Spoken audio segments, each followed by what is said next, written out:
Trump fait à nouveau rêver les Américains. Alors que Macron désespère les Français. Publié le 31 janvier 2018 par Albert Nollet. Vous trouverez ci-joint la traduction de l'extraordinaire discours de l'Union qu'a prononcé Donald Trump le 30 janvier 2018. Ce qui est frappant, c'est le nombre de fois où il remercie les Américains d'être ce qu'ils sont, alors que chez nous, les politiques ne nous apprennent qu'à nous flageller, à être honteux, coupables, et à faire acte de contrition. Quelle est la dernière fois où un président français a remercié les Français pour ce qu'ils sont, sans immédiatement leur dire que c'est pour ça qu'ils doivent tout accepter, et aller à Canossa pour mieux se renier, et donc enfin disparaître?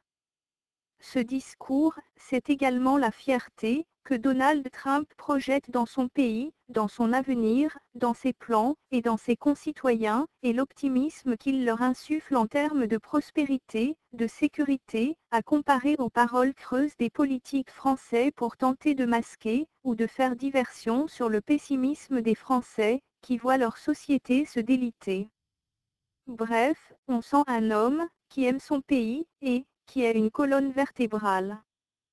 Qu'on est loin du gauchisme, qu'on est loin de l'islam, qu'on est loin de la culpabilisation, qu'on est loin du défaitisme, qu'on est loin de la honte, qu'on est loin du reniement, qu'on est loin de la prétendue bien-pensance, qu'on est loin de l'hypocrisie, qu'on est loin de cette saleté, de cette pensée dégoûtante et putride, qui infecte les médias et la classe politique française.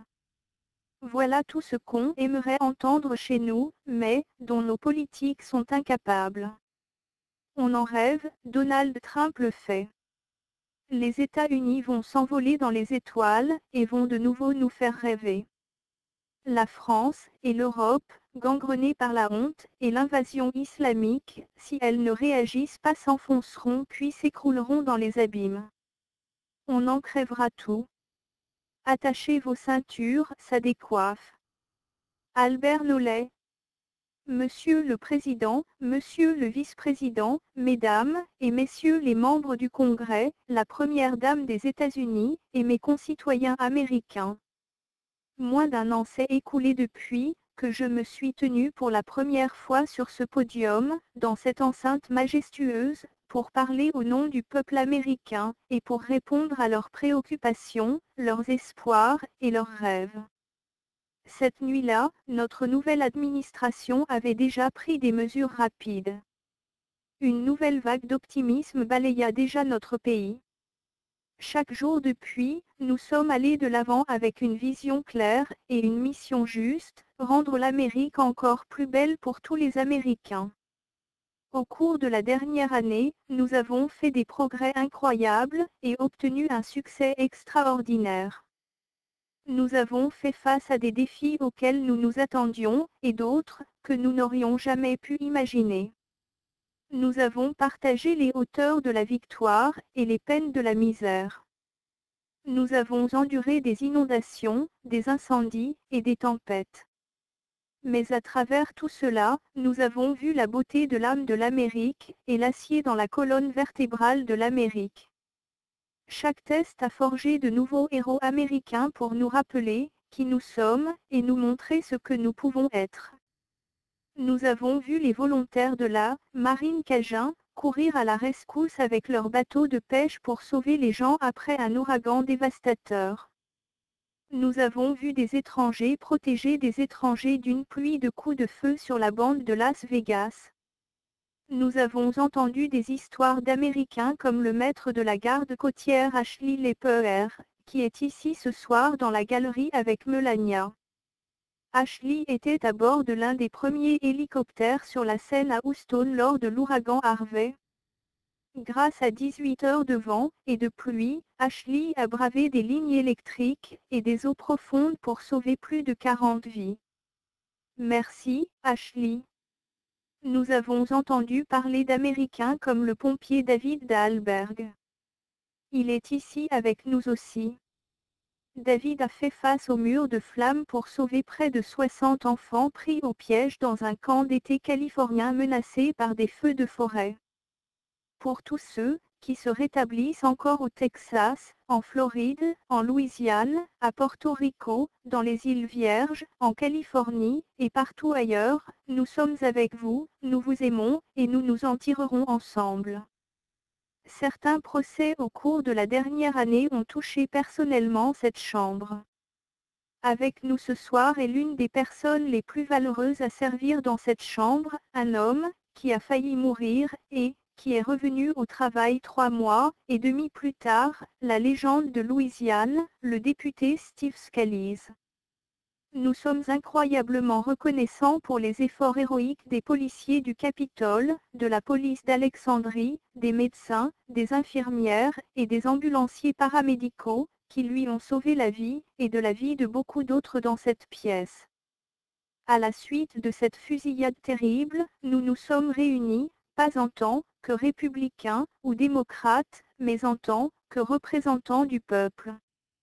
Mais il ne suffit pas de se réunir seulement en période de tragédie.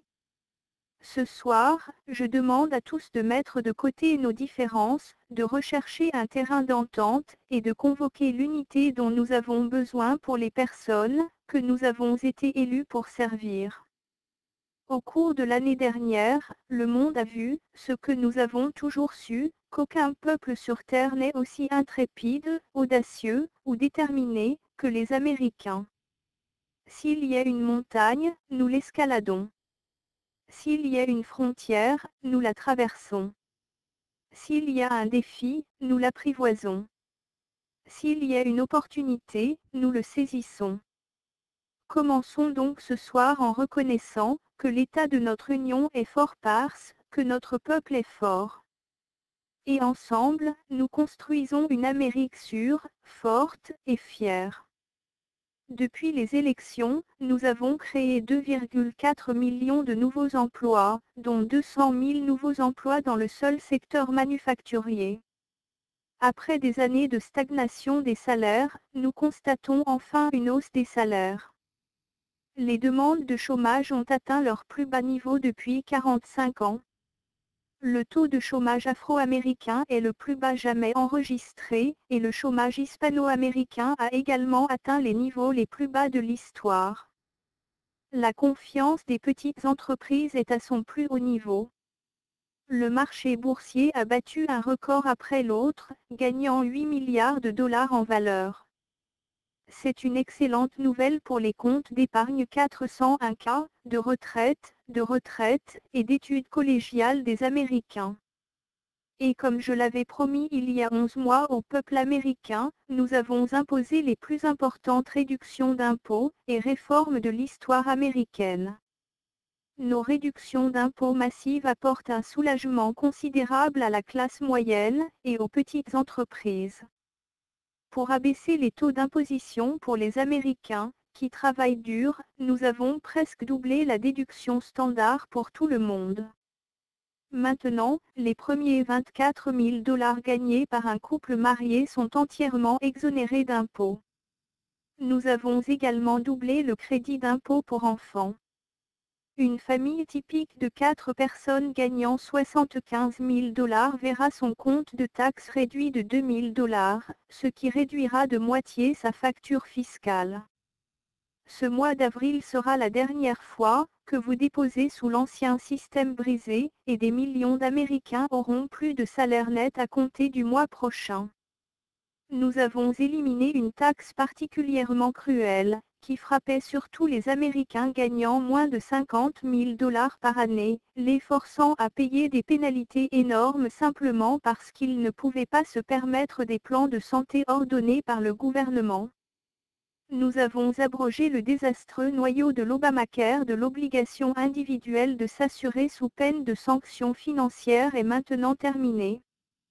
Nous avons réduit le taux de l'impôt sur les sociétés de 35% à 21%, de sorte que les entreprises américaines peuvent rivaliser et gagner contre n'importe qui dans le monde. À eux seuls, ces changements font augmenter le revenu familial moyen de plus de 4 000 dollars. Les petites entreprises ont également bénéficié d'une réduction d'impôt massive et peuvent maintenant déduire 20% de leurs revenus d'entreprise. Voici ce soir Steve Staub et Sandy Keplinger de Staub Manufacturing, une petite entreprise de l'Ohio. Ils viennent de terminer la meilleure année de leur histoire de 20 ans. En raison de la réforme fiscale, ils distribuent des augmentations, embauchent 14 personnes supplémentaires et prennent de l'expansion dans le bâtiment d'à côté. L'un des employés de Staub, Corey Adams, est également avec nous ce soir. Corey est un travailleur américain. Il s'est soutenu pendant ses études secondaires, a perdu son emploi pendant la récession de 2008 et a ensuite été embauché par Staub, où il a été formé pour devenir soudeur. À l'instar de nombreux Américains qui travaillent fort, M. Corey prévoit d'investir sa relance dans sa nouvelle maison et l'éducation de ses 2 filles. Veuillez vous joindre à moi pour féliciter Corey. Depuis que nous avons adopté des réductions d'impôts, environ 3 millions de travailleurs ont déjà obtenu des réductions d'impôts, dont plusieurs milliers de dollars par travailleur. Apple vient d'annoncer son intention d'investir un total de 350 milliards de dollars en Amérique et d'embaucher 20 000 autres travailleurs. C'est notre nouveau moment américain. Il n'y a jamais eu de meilleur moment pour commencer à vivre le rêve américain. Donc, pour chaque citoyen qui regarde à la maison ce soir, peu importe où vous avez été ou d'où vous venez, c'est votre temps.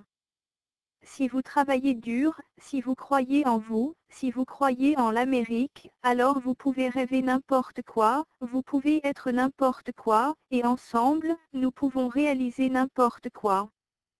Ce soir, je veux parler du genre d'avenir que nous allons avoir et du genre de nation que nous serons. Nous tous, ensemble, comme une équipe, un peuple et une famille américaine. Nous partageons tous la même maison, le même cœur, le même destin et le même grand drapeau américain. Ensemble, nous redécouvrons la voie américaine. En Amérique, nous savons que la foi et la famille, pas le gouvernement et la bureaucratie, sont le centre de la vie américaine. Notre devise est « En Dieu nous avons confiance ». Et nous célébrons notre police, notre armée, et nos merveilleux vétérans comme des héros, qui méritent notre soutien total et indéfectible. Ici, ce soir, Preston Sharp, un garçon de 12 ans de Redding, en Californie, a remarqué que les tombes des anciens combattants n'étaient pas marquées de drapeau le jour des vétérans. Il a décidé de changer cela, et a commencé un mouvement, qui a maintenant placé 40 000 drapeaux sur les tombes de nos grands héros. Preston, un travail bien fait. Les jeunes patriotes comme Preston nous enseignent à tous notre devoir civique en tant qu'Américains. La révérence de Preston pour ceux qui ont servi notre nation nous rappelle pourquoi nous saluons notre drapeau, pourquoi nous mettons la main sur nos cœurs pour le serment d'allégeance, et pourquoi nous sommes fiers de l'hymne national. Les Américains aiment leur pays. Et ils méritent un gouvernement qui leur montre le même amour et la même loyauté en retour. Depuis un an, nous cherchons à rétablir les liens de confiance entre nos citoyens et leur gouvernement. En collaboration avec le Sénat, nous nommons des juges qui interpréteront la Constitution telle qu'elle est rédigée, y compris une nouvelle grande Cour suprême, et plus de juges des cours de circuit que toute nouvelle administration dans l'histoire de notre pays. Nous défendons notre deuxième amendement, et avons pris des mesures historiques pour protéger la liberté religieuse. Et nous servons nos valeureux vétérans, y compris en donnant à nos anciens combattants le choix de prendre leurs décisions en matière de soins de santé. L'année dernière, le Congrès a adopté, et j'ai signé, le VA Accountability Act. Depuis son adoption, mon administration a déjà retiré plus de 1500 employés de VA, qui n'ont pas donné à nos anciens combattants les soins qu'ils méritent, et nous embauchons des gens talentueux, qui aiment nos anciens combattants autant que nous. Je ne m'arrêterai pas tant que nos anciens combattants n'auront pas été correctement pris en charge, ce que je leur ai promis dès le début de ce grand voyage. Tous les Américains méritent la responsabilité et le respect, et c'est ce que nous leur donnons. Alors ce soir, j'appelle le Congrès à donner à chaque secrétaire du cabinet le pouvoir de récompenser les bons travailleurs et de retirer les employés fédéraux, qui minent la confiance du public, ou qui échouent devant le peuple américain. Dans notre volonté de rendre Washington responsable, nous avons éliminé plus de règlements dans notre première année que n'importe quelle administration dans l'histoire. Nous avons mis fin à la guerre contre American Energy, et nous avons mis fin à la guerre au charbon propre. Nous sommes maintenant un exportateur d'énergie dans le monde. À Détroit, j'ai arrêté les mandats du gouvernement, qui ont paralysé les travailleurs de l'automobile américain, de sorte que nous puissions faire tourner à nouveau la Motor City une fois de plus. De nombreuses entreprises automobiles construisent et développent actuellement des usines aux États-Unis, ce que nous n'avons pas vu depuis des décennies. Chrysler déménage une usine importante du Mexique au Michigan, Toyota et Mazda ouvrent une usine en Alabama. Bientôt, d'autres implantations industrielles s'ouvriront dans tout le pays. Ce sont des nouvelles que les Américains n'ont pas l'habitude d'entendre. Pendant de nombreuses années, les entreprises et les emplois nous ont quittés. Mais maintenant ils reviennent. Des progrès passionnants se produisent tous les jours. Pour accélérer l'accès à des remèdes révolutionnaires et à des médicaments génériques abordables, la FDA a approuvé l'an dernier plus de médicaments et de dispositifs médicaux nouveaux et génériques que jamais auparavant dans notre histoire. Nous croyons également que les patients atteints d'affections terminales devraient avoir accès à des traitements expérimentaux susceptibles de leur sauver la vie. Les personnes en phase terminale ne devraient pas avoir à se déplacer d'un pays à l'autre pour chercher un remède. Je veux leur donner une chance ici, à la maison. Il est temps que le Congrès donne à ces merveilleux Américains le droit d'essayer. L'une de mes plus grandes priorités est de réduire le prix des médicaments prescrits par ordonnance. Dans de nombreux autres pays, ces médicaments coûtent beaucoup moins cher que ce que nous payons aux États-Unis. C'est pourquoi j'ai demandé à mon administration de faire cesser l'injustice du prix élevé des médicaments, l'une de nos principales priorités. Les prix vont baisser. L'Amérique a enfin tourné la page sur des décennies d'accords commerciaux injustes, qui ont sacrifié notre prospérité et emporté nos entreprises, nos emplois, et la richesse de notre nation. L'ère de la reddition économique est terminée. À partir de maintenant, nous nous attendons à ce que les relations commerciales soient équitables et réciproques.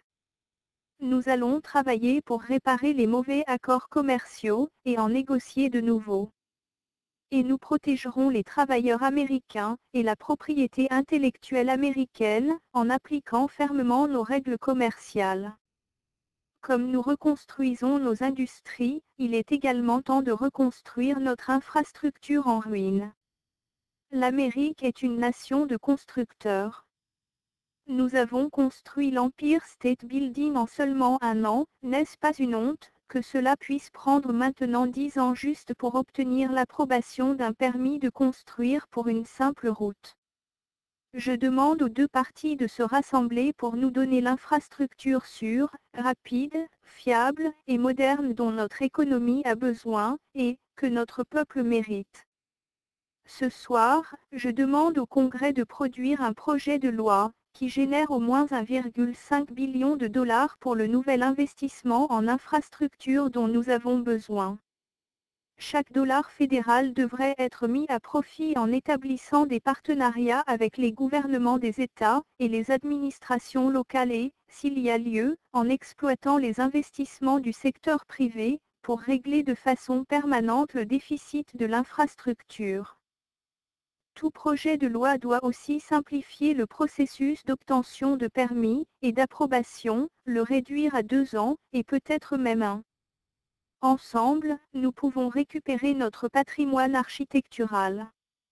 Nous construirons de nouvelles routes, des ponts, des autoroutes, des voies ferrées, et des voies navigables sur notre territoire. Et nous le ferons avec le cœur américain, les mains américaines, et le courage américain.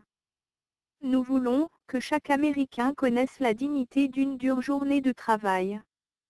Nous voulons que chaque enfant soit en sécurité chez lui la nuit. Et nous voulons que chaque citoyen soit fier de cette terre que nous aimons. Nous pouvons élever nos citoyens de l'aide sociale au travail, de la dépendance à l'indépendance, et de la pauvreté à la prospérité. À mesure que les réductions d'impôts créent de nouveaux emplois, investissons dans le perfectionnement de la main-d'œuvre et la formation professionnelle. Laissez-nous ouvrir de grandes écoles professionnelles afin que nos futurs travailleurs puissent apprendre un métier et réaliser leur plein potentiel. Et soutenons les familles de travailleurs en soutenant le congé familial payé. À mesure que l'Amérique retrouve sa force, cette opportunité doit être étendue à tous les citoyens. C'est pourquoi, cette année, nous allons réformer nos prisons pour aider les anciens détenus, qui ont purgé leur peine à avoir une seconde chance. Les communautés en difficulté, en particulier les communautés immigrantes, seront également aidées par des politiques d'immigration axées sur les meilleurs intérêts des travailleurs américains et des familles américaines. Pendant des décennies, les frontières ouvertes ont permis aux drogues et aux gangs de pénétrer dans nos communautés les plus vulnérables. Ils ont permis à des millions de travailleurs à bas salaire de concourir pour des emplois et des salaires contre les Américains les plus pauvres. Plus tragiquement, ils ont causé la perte de nombreuses vies innocentes. Voici ce soir deux pères et deux mères, Evelyn Rodriguez, Freddy Cuevas, Elizabeth Alvarado et Robert Michels. Leurs deux filles adolescentes, Kayla Cuevas et Nisa Michels, étaient des amis proches de Long Island. Mais en septembre 2016, à la veille du 16e anniversaire de Nisa, aucun d'entre eux n'est rentré chez lui. Ces deux précieuses filles ont été brutalement assassinées alors qu'elles marchaient ensemble dans leur ville natale. 6 membres de la bande sauvage MS-13 ont été accusés des meurtres de Kayla et Nisa. Beaucoup de ces membres de gang ont profité des failles flagrantes de nos lois pour entrer dans le pays en tant que mineurs étrangers non accompagnés, et se sont retrouvés au lycée de Kayla et Nisa. Evelyn, Elizabeth, Freddy et Robert, ce soir, tout le monde dans cette salle prie pour vous. Tout le monde en Amérique pleure pour vous. Et 320 millions de cœurs se brisent pour vous. Nous ne pouvons pas imaginer la profondeur de votre chagrin, mais nous pouvons nous assurer que les autres familles n'auront jamais à supporter cette douleur. Ce soir, j'appelle le Congrès à enfin mettre fin aux failles mortelles qui ont permis à MS-13 et à d'autres criminels de pénétrer dans notre pays. Nous avons proposé une nouvelle loi qui réglera nos lois en matière d'immigration, et appuiera nos agents de la CIA et de la patrouille frontalière, afin que cela ne se reproduise jamais. Les États-Unis sont une nation compatissante. Nous sommes fiers de faire plus que tout autre pays pour aider les nécessiteux, les démunis et les défavorisés du monde entier. Mais en tant que président des États-Unis, ma plus grande loyauté, ma plus grande compassion, et mon souci constant sont pour les enfants américains, les travailleurs américains en difficulté, et les communautés oubliées des États-Unis. Je veux que nos jeunes grandissent pour réaliser de grandes choses. Je veux que nos pauvres aient leur chance de se lever. Donc, ce soir, je tends la main pour travailler avec les membres des deux partis, démocrates et républicains, pour protéger nos citoyens de tous les milieux, de toutes les couleurs, de toutes les religions et de toutes les croyances. Mon devoir, et le devoir sacré de tous les élus de cette Chambre, est de défendre les Américains, de protéger leur sécurité, leur famille, leur communauté, et leur droit au rêve américain.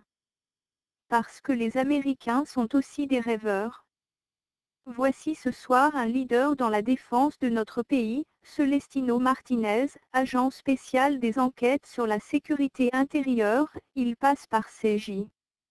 CJ a servi 15 ans dans la force aérienne avant de devenir un agent de la ICE, et de passer les 15 dernières années à lutter contre la violence des gangs, et à faire sortir de dangereux criminels de nos rues.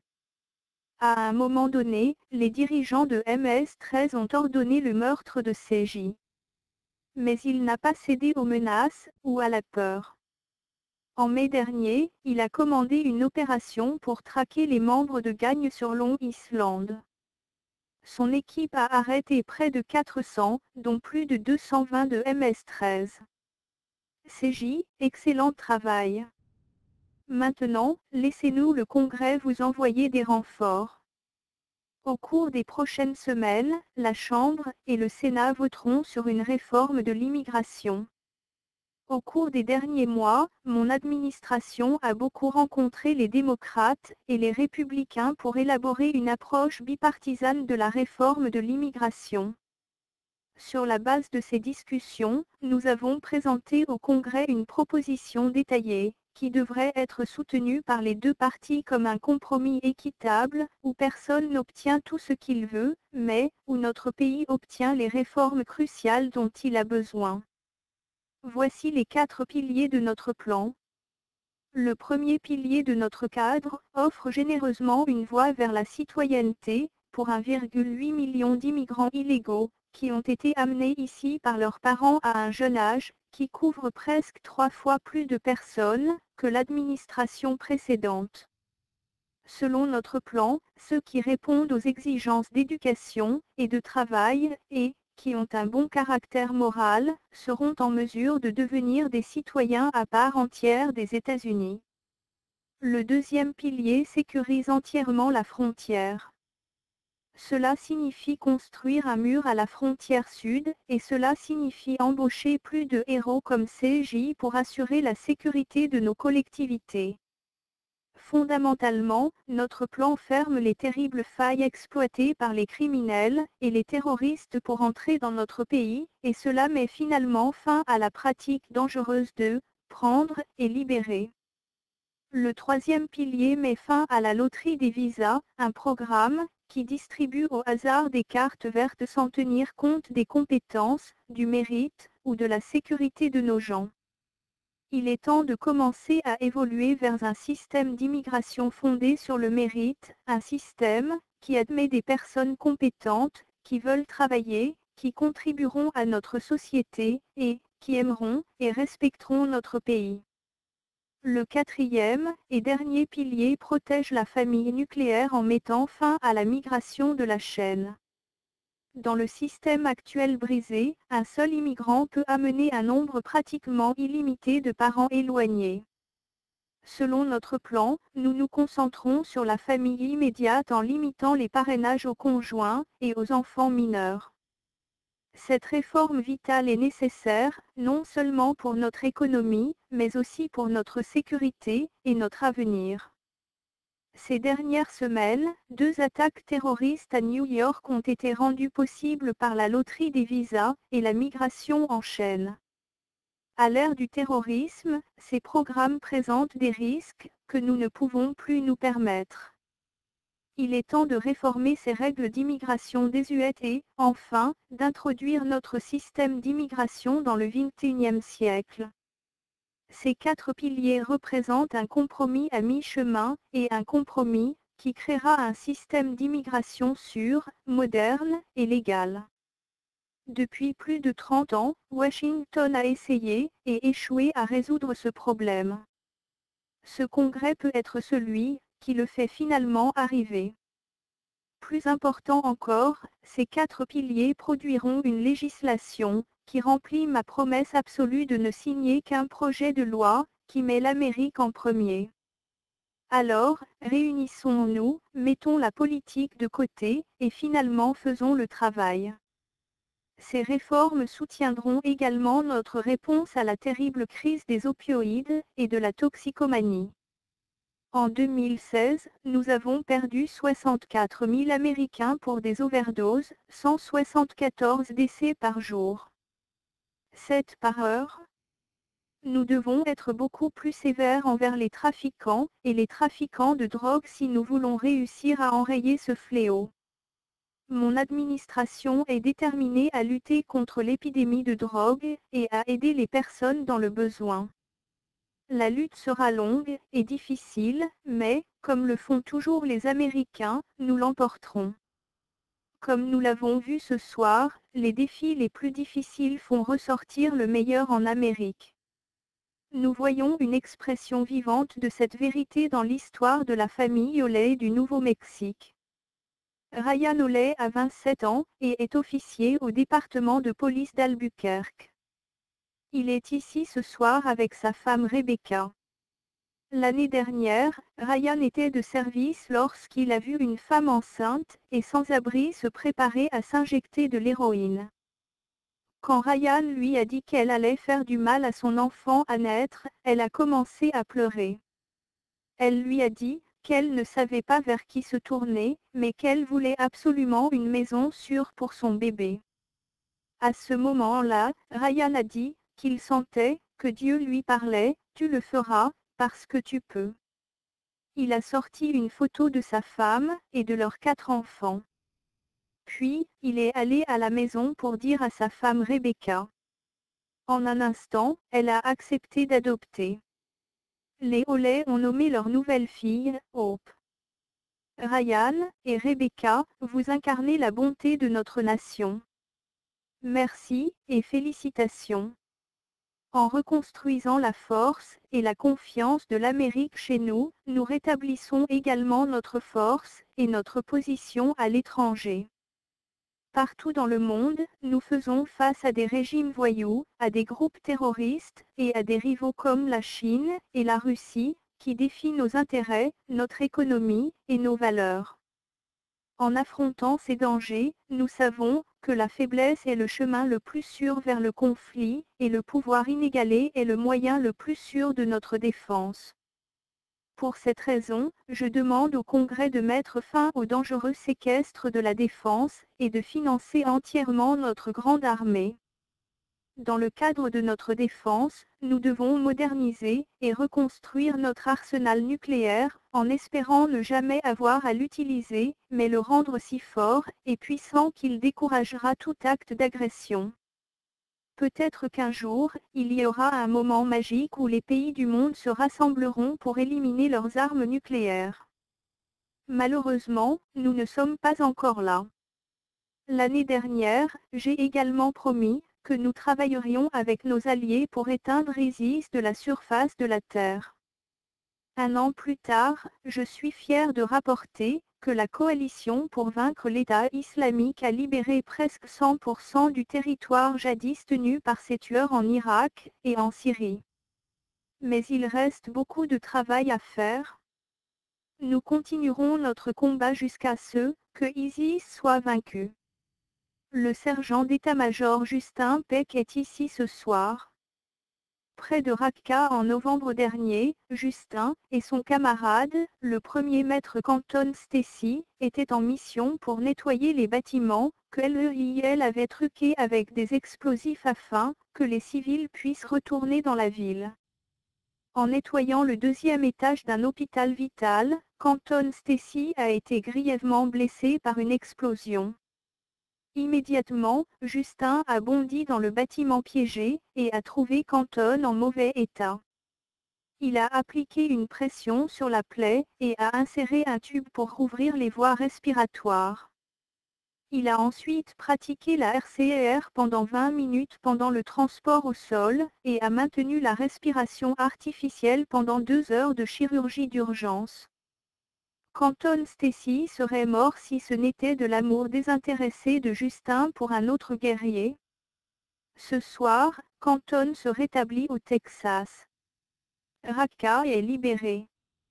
Et Justin porte sa nouvelle étoile de bronze, avec un « V » pour « valeur ». Sergent d'état-major Peck, toute l'Amérique vous salue. Les terroristes, qui font des choses comme placer des bombes dans les hôpitaux civils sont mauvais. Quand c'est possible, nous les annihilons. Lorsque cela est nécessaire, nous devons être en mesure de les détenir et de les interroger. Mais nous devons être clairs, les terroristes ne sont pas simplement des criminels. ce sont des combattants ennemis illégaux. Et lorsqu'ils sont capturés à l'étranger, ils devraient être traités comme les terroristes qu'ils sont. Dans le passé, nous avons libéré stupidement des centaines de terroristes dangereux, pour les retrouver sur le champ de bataille, y compris le chef de l'État islamique, al-Baghdadi. Donc, aujourd'hui, je garde une autre promesse. Je viens de signer un ordre demandant au secrétaire Mattis de réexaminer notre politique de détention militaire, et de maintenir ouverts les centres de détention de Guantanamo Bay. Je demande également au Congrès de veiller à ce que dans la lutte contre l'EIL et Al-Qaïda, nous conservions tous les pouvoirs nécessaires pour détenir des terroristes, partout où nous les pourchassons. Nos guerriers en Afghanistan ont également de nouvelles règles d'engagement. Avec nos partenaires afghans héroïques, notre armée n'est plus minée par des délais artificiels, et nous ne disons plus nos plans à nos ennemis. Le mois dernier, j'ai également pris une action approuvée à l'unanimité par le Sénat quelques mois auparavant, j'ai reconnu Jérusalem comme la capitale d'Israël. Peu de temps après, des dizaines de pays ont voté à l'Assemblée générale des Nations unies contre le droit souverain des États-Unis de faire cette reconnaissance. Les contribuables américains envoient généreusement à ces mêmes pays des milliards de dollars d'aide chaque année. C'est pourquoi, ce soir, je demande au Congrès d'adopter une loi pour aider à faire en sorte que l'argent de l'aide étrangère américaine serve toujours les intérêts américains, et ne serve que les amis américains. Alors que nous renforçons les amitiés dans le monde entier, nous restituons également la clarté de nos adversaires. Quand le peuple iranien s'est soulevé contre les crimes de sa dictature corrompue, je ne suis pas resté silencieux. L'Amérique soutient le peuple iranien dans sa lutte courageuse pour la liberté. Je demande au Congrès d'aborder les failles fondamentales du terrible accord nucléaire iranien. Mon administration a également imposé des sanctions sévères aux dictatures communistes et socialistes à Cuba et au Venezuela. Mais aucun régime n'a opprimé ses propres citoyens plus totalement ou brutalement que la dictature cruelle en Corée du Nord. La poursuite imprudente par la Corée du Nord de missiles nucléaires pourrait très bientôt menacer notre patrie. Nous menons une campagne de pression maximale pour empêcher que cela ne se produise. L'expérience passée nous a appris que la complaisance et les concessions n'invitent que l'agression et la provocation. Je ne répéterai pas les erreurs des administrations passées, qui nous ont mis dans cette position dangereuse. Nous devons seulement regarder le caractère dépravé du régime nord-coréen pour comprendre la nature de la menace nucléaire que cela pourrait représenter pour l'Amérique et nos alliés. Otto Warmbier était un étudiant assidu à l'Université de Virginie. En route pour étudier à l'étranger en Asie, Otto a rejoint une tournée en Corée du Nord. À la fin, ce merveilleux jeune homme a été arrêté et accusé de crimes contre l'État. Après un procès honteux, la dictature a condamné Otto à 15 ans de travaux forcés, avant de le renvoyer en Amérique en juin dernier, horriblement blessé, et sur le point de mourir. Il est décédé quelques jours après son retour. Les parents d'Otto, Fred et Cindy Warmbier, sont avec nous ce soir, avec le frère et la sœur d'Otto, Austin et Greta. Vous êtes des témoins puissants d'une menace, qui menace notre monde, et votre force nous inspire tous. Ce soir, nous nous engageons à honorer la mémoire d'Otto avec la résolution américaine. Finalement, nous sommes rejoints par un autre témoin de la nature inquiétante de ce régime. Il s'appelle Monsieur Ji Seong-jo. En 1996, Seong-jo était un garçon affamé en Corée du Nord. Un jour, il a essayé de voler du charbon d'une voiture de chemin de fer pour troquer quelques morceaux de nourriture. Dans le processus, il s'est évanoui sur les voies ferrées, épuisé par la faim. Il s'est réveillé quand un train a couru sur ses membres. Il a ensuite subi de multiples amputations sans rien pour atténuer la douleur. Son frère et sa sœur ont donné le peu de nourriture dont ils disposaient pour l'aider à se rétablir et à manger eux-mêmes de la saleté, ce qui a retardé leur propre croissance. Plus tard, il a été torturé par les autorités nord-coréennes après son retour d'une brève visite en Chine. Ses bourreaux voulaient savoir s'il avait rencontré des chrétiens. Il avait, et il a résolu d'être libre. Sionjo a parcouru des milliers de kilomètres avec des béquilles à travers la Chine et l'Asie du Sud-Est jusqu'à la liberté. La plupart de sa famille a suivi. Son père a été surpris en train de s'échapper et a été torturé à mort. Aujourd'hui, il vit à Séoul, où il sauve d'autres déserteurs et diffuse en Corée du Nord ce que le régime craint le plus, la vérité. Aujourd'hui, il a une nouvelle jambe, mais Sionjo, je comprends que vous gardez toujours ces béquilles comme un rappel de la distance que vous avez parcourue. Votre grand sacrifice est une source d'inspiration pour nous tous.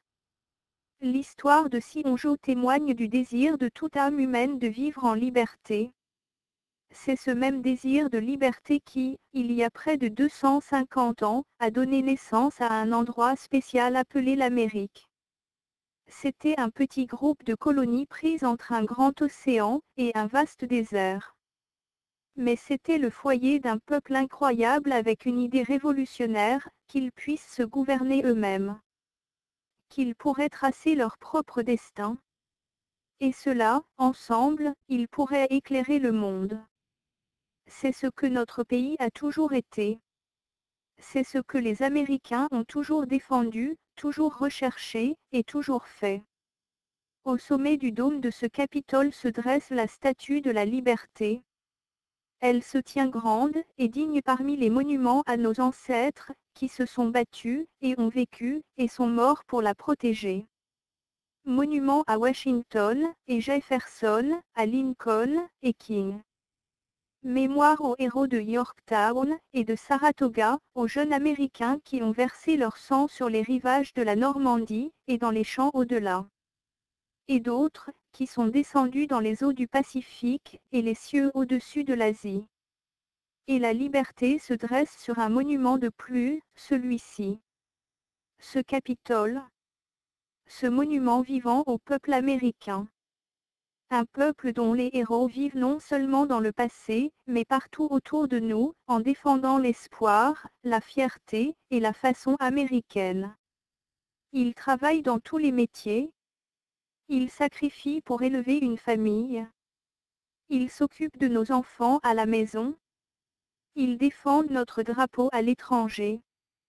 Ce sont des mamans fortes, et des enfants courageux. Ce sont des pompiers, des policiers, des agents des frontières, des médecins, et des marines. Mais avant tout, ils sont américains.